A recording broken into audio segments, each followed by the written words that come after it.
Hello, everyone. This is Jacob Wuwert with the National Sports Media Association, and I'm here with Nebraska's sportscaster winner this year, state winner this year, and Mr. Doug Duda. Doug, how are you doing today? Hey, great. How are you? I'm doing fantastic. How did you get started in the business? Something that I kind of always wanted to do. And we have a small town radio station, which I'm sure a lot of people maybe did, but I'm from a town of about 2,800 when I was going to school. So it was a small town, but we had a local radio station. And when I started college, came home the first summer, got asked to kind of do part time for the summer. And it took off from there. Eventually, when I was really young, still in college, the sports director job came open, and they hired me, and we went from there. Awesome. What do you think separated you from the pack to earn this award?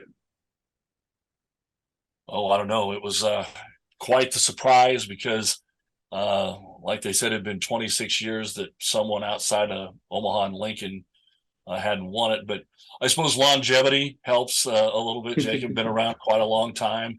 Pretty much knew everybody else that was up for the award from Nebraska. I've known some past winners. I think we all have a pretty good rapport with one another. We know each other, even if they're Mhm.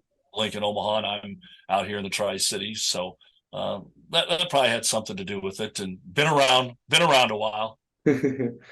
Awesome. How did you get to where you are right now? The job I accepted was out of my small town in Ord, Nebraska, and actually the guy that I did ball games with, and interesting backstory, he was my bus driver when I was like 5 years old, and we were great friends the whole time growing up. And while I was playing in high school, he would cover our games, and so he mentored me. His name's Walt Smith, and the television guy in Kearney actually did a story on Walt. Then, about 4 years later, he was in where I'm at now at the radio station, and he was looking to get into teaching. So a job opened. He remembered me from that, and then of course we became friends after a few years. And I was one of the people that was recommended to the boss here, Craig Eckert in Kearney, and interviewed. They offered the job, and that's how this whole point of my career got started. Awesome. What inspired you to go down this path of sportscasting? Something I always wanted to do from the days of listening to Keith Jackson and Brent Musburger, and locally, Nebraska wise, the voice of Husker football at the time was Lyle Bremser. I think, like a lot of us sportscasters, we weren't very good playing the game, so we found something else to keep involved. Some of them coach it, some of them ref it, some of them write about it, and then, of Mhm. course, radio and TV as well. And just always loved sports. And it was something I wanted to do from maybe the time I was 7 or 8 years old. Awesome. Who do you look up to in the sports media business? I suppose that has changed over the years because, like I said, I mentioned a couple of those when I was young. I loved Brent Musburger. I loved Keith Jackson. Got a chance to meet Brent a couple of times covering some national events or Big Ten, Big 12 football championship games back in the day. We've got another outstanding sportscaster that's on the national scene in Kevin Kugler right now, who has, I know, won this award numerous times.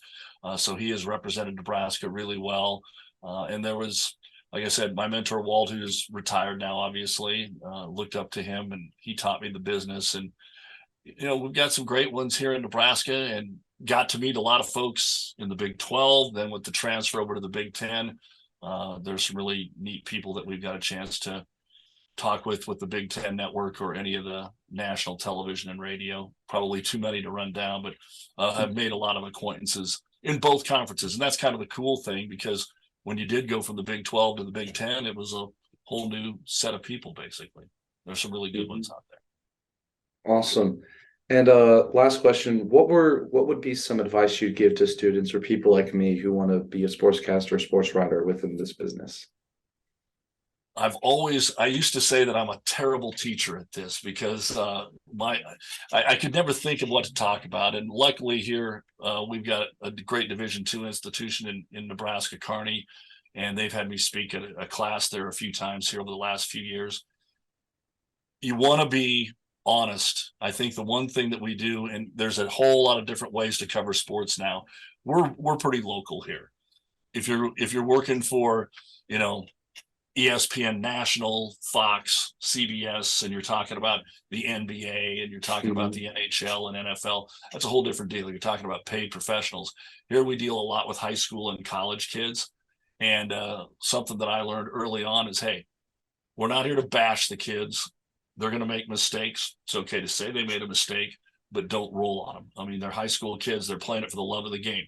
You might get a scholarship, go on to college. You get a little bit more pressure on you, but still basically there for the love of the game. I think that changes a little bit when you get to the pros and it's a business. And just some basic things out there from a broadcasting when you're talking about play-by-play, especially on radio. Give the score, let them know what's going on. People aren't tuned in for the most part the entire game. They might be hopping back and forth. They might tune in and you're in the third quarter and you say, hey, there's 6:40 left to go, and you stop. No, you got to let them know the score. You got to let them know who's ahead. You got to keep them interested, maybe recap what's going on, and have great associations. Again, you build longevity. You want to send out for our radio show. We've been doing a lot of Big Ten baseball coaches. You have good rapport after a while. Thank the SID. Say, hey, it was a good chat today. Sure appreciate you making some time filling us in, because they don't have to. You can put in a lot of media requests for a lot of interviews, especially if you're in a sports talk show or any talk show, news, whatever the case is. And, give them respect, give them options.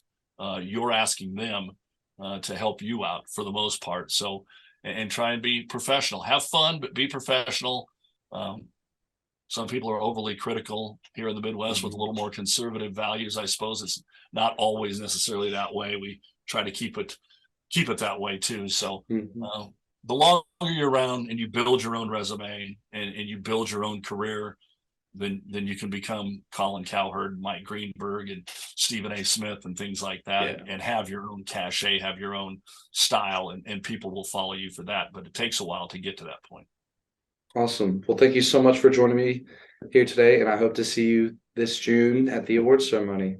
Man, can't wait. There's going to be a lot of great people there. I appreciate you giving us the time, Jacob. Thank you, man. Awesome. I appreciate it, and enjoy the rest of your day. You too. Thanks.